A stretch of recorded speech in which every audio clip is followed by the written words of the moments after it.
Hello and welcome to Freedom in Christ, or at least the introduction to it. So what's it all about? Well, Jesus said to the church, go into all the world and make disciples. What's a disciple? Not the same thing as a convert or someone who believes.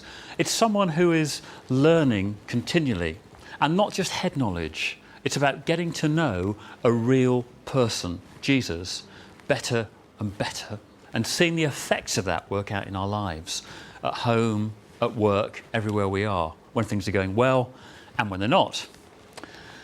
We went around the country and we talked to some people who've been on Freedom in Christ and asked them what it meant to them. They'll give you a much better idea than I can.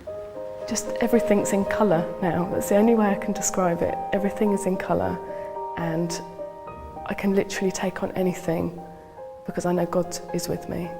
Maybe 2 or 3 sessions into the course, I realised that this was something special, and it just felt like I'd discovered this treasure, you know, that I'd been waiting to find. I didn't know that I'd been waiting to find it, but I'd found it.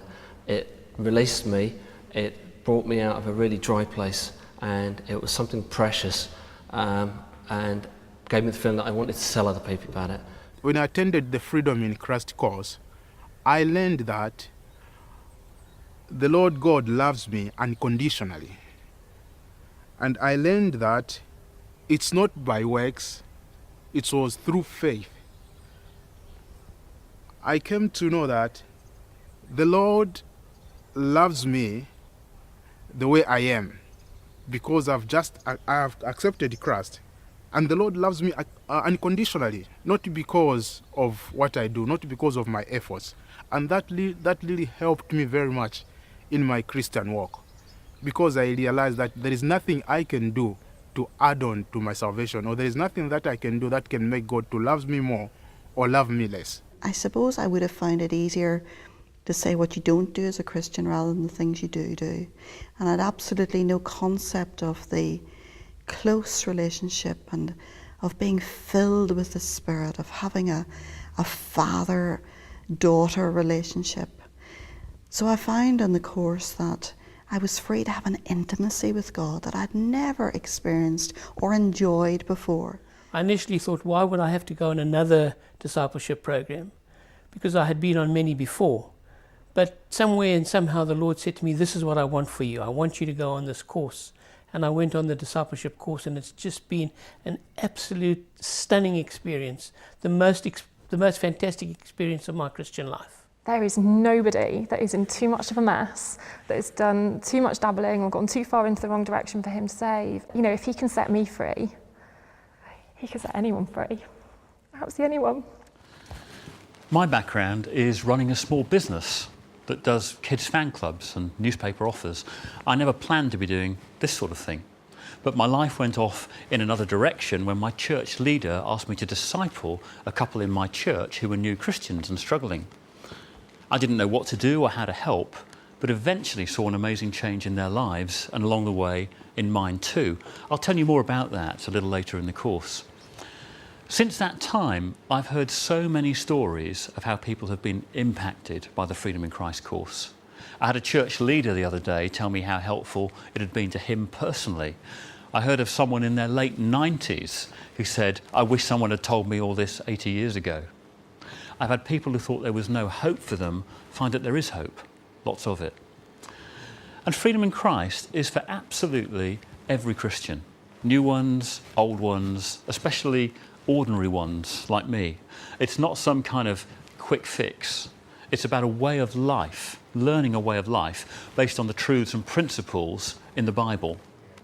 A consistent theme we hear from people is that coming on Freedom in Christ changed their life. Now that's quite a statement to make, and I'm well aware that it can sound, you know, a little bit like those slightly dodgy you can do anything books that you come across, how to be a legend in your own lunchtime, or a crazy self-help course that says, you know, just 10 minutes a day focusing on a paperclip will increase your self-esteem, cause people you don't know to send you vast amounts of money and cure your ingrown toenails, that kind of thing. Now I'm just emerging from an 18-month period in which my wife has been really ill. She's not been able to leave the house or really do anything. I've had to take over pretty much everything that she was doing, as well as try to keep all the other balls in the air. It's had its plus sides. I can now cook enough bolognese sauce for 6 meals in one go. I can do the ironing at quite a respectable rate. I've managed to convince the family that the slightly crinkled look is cutting-edge fashion. But throughout that time, I didn't know whether she'd get better or whether she'd get worse. And in fact, most of that time, she just seemed to get worse. Thankfully, a few months ago, she did suddenly get better. But what I can tell you is that even in the darkest times, God was very definitely there. And the principles that I read in the Bible were like a kind of glass of fresh water to me. And they really, really worked. And they helped me understand what I was going through. Well, we've had well over 100,000 people go through this course in the UK.